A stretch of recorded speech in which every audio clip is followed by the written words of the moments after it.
Raquel Garrido et son mari Alexis Corbière auraient eu une femme de ménage employée chez eux, mal payée. C'est ce que prétendent des textos, des SMS qui s'avèrent être des faux et surtout non déclarés en situation irrégulière d'origine algérienne. Tout était faux dans cet article. Vous êtes avec nous, Étienne Gernel, vous êtes le directeur du Point. Vous venez pour la première fois vous expliquer sur la manière dont cette information a été publiée. Je précise que c'est important, elle n'a pas été publiée dans les colonnes du Point papier, mais sur votre site internet. Oui, enfin, c'est ma responsabilité quand même. J'ai bien compris. L'article a été retiré, on l'a dit. Il y a 3 points litigieux.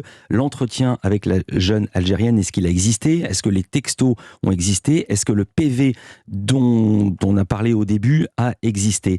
Que vous a dit Aziz Zemmouri? J'ai 2 dernières questions à son sujet. Une fois que les éléments et les faits étaient contre lui, quelle a été sa défense?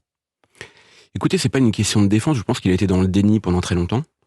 Une fois qu'il n'a plus été dans le déni, qu'a-t-il dit puisqu'il a présenté ses excuses? Il est très mal, ce qui est normal d'ailleurs. Il est extrêmement mal. Maintenant, c'est difficile d'en dire beaucoup plus pour moi parce que il y a une procédure qui est en cours et ça se fait pas non plus de parler des procédures en cours en termes de RH. C'est pas le droit du travail ne permet pas ça d'ailleurs. Moi, je peux me permettre de le rappeler qu'il avait parfois des problèmes avec la vérité à le lire. Arrêt sur image a fait une recension de ses bourdes, si j'ose dire, volontaires ou non.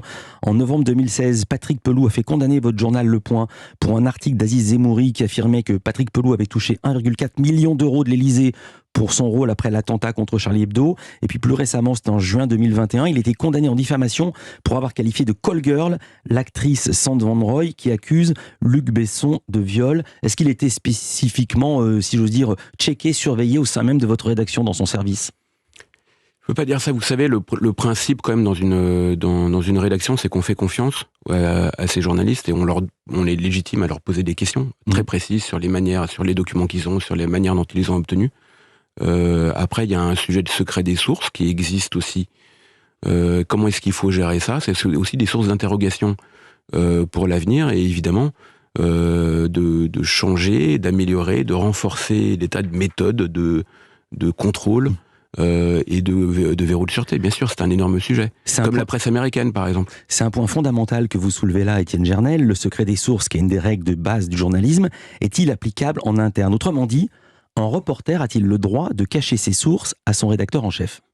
Eh bien, c'est un point sur lequel que je suis en train de vérifier là, mais en principe, oui. En principe, il y a quand même un secret des sources qui s'applique. Alors maintenant, ça ne veut pas dire que tout le monde fait de la même manière. J'ai cru comprendre, par exemple, que le Canard enchaîné, que j'admire beaucoup de ce point de vue-là, n'hésitez pas à aller demander beaucoup plus de choses que d'autres journaux. Et très bien, faisons ça. Nous, on va mettre en place, évidemment, les règles les plus strictes, je pense, et les peut-être même quitte à être un peu intrusifs parfois, qui existent sur le marché. On va parler de la suite. Juste un point, vous avez publié cet article mercredi, c'est-à-dire après le second tour des législatives. Est-ce que c'était un choix de votre part, parce que vous saviez que vous auriez pu causer un préjudice énorme à la France insoumise, ou alors de manière plus prosaïque, vous l'avez sorti mercredi parce que le papier n'était pas prêt auparavant? Non, très clairement, il y a les informations étaient arrivées à Aziz Zemmouri, enfin les informations qui n'en étaient pas d'ailleurs, avant les législatives, et donc c'est une information. Est-ce que ça a une signification jusqu'au bout? Est-ce que c'était dans ce but-là? Je ne le sais pas pour l'instant. Mais oui, c'est arrivé avant et ça a été repoussé et ça aurait dû être repoussé à jamais d'ailleurs.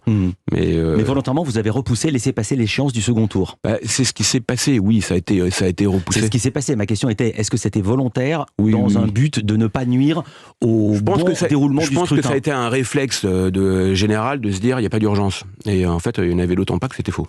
Que va-t-il se passer maintenant? Alors d'abord pour lui, il va être mis à pied, Aziz Zemmouri, il va être convoqué pour un entretien en vue de son licenciement préalable, c'est bien ça? Oui, mais là, je pense que c'est pas bien de commenter des procédures internes de RH, donc je vais pas le faire là, c'est pas l'objet. On en restera là.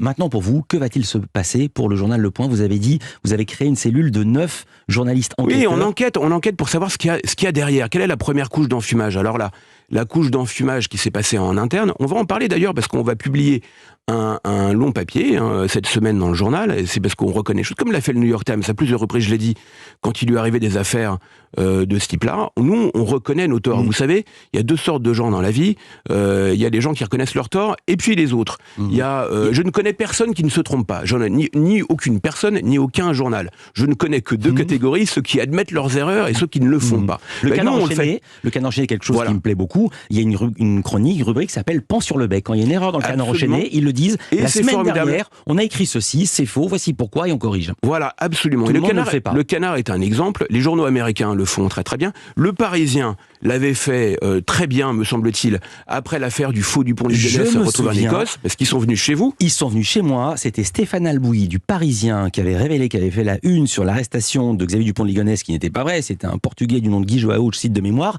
Et Étienne Lénart, le patron de la rédac de France Télévisions, qui était venu s'expliquer et avait raconté justement comment ils avaient été enfumés. De mémoire, c'était 5 sources différentes qui leur avaient dit la même chose.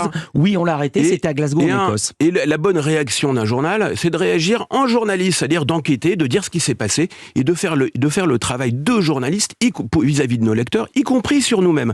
C'est ce qu'a fait le Parisien, c'est ce qu'a fait le New York Times, c'est ce que s'est fait très bien le Canard enchaîné. C'est pas le cas de tout le monde, hein. Enfin, on peut citer juste un exemple qui est quand même assez grave, qui est l'affaire Baudis, puisqu'il s'agissait quand même de meurtre, de torture et même de pédophilie, parce que vous venez de cet article. De meurtre présumé et de pédophilie présumée. Oui, bien sûr, parce que tout ça était faux, évidemment.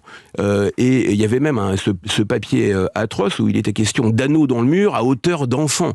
Vous vous rendez compte ? Dans un château, je m'en souviens, qui n'avait jamais existé. Oui, la maison de, je ne sais plus comment elle s'appelait exactement, mais qui n'a jamais existé. Et est-ce que Edoui Plenel, par exemple, a, comme nous l'avons fait, retiré le papier, reconnu les torts de son journal en 24 heures et signer un papier de son nom, comme je l'ai fait, hein, pour présenter ses excuses de manière claire, franche et sans embâge, réponse non. Évidemment que ça s'est pas passé comme ça. Plenel, je dis, pardonnez-moi, qui est le patron de Mediapart, qui à l'époque était au journal Le Monde. Bien sûr. Et même plusieurs mois plus tard, il revendiquait à propos du traitement de cette affaire, un traitement équilibré et globalement correct, reconnaissant à peine des aspects isolés qui pouvaient être discutés.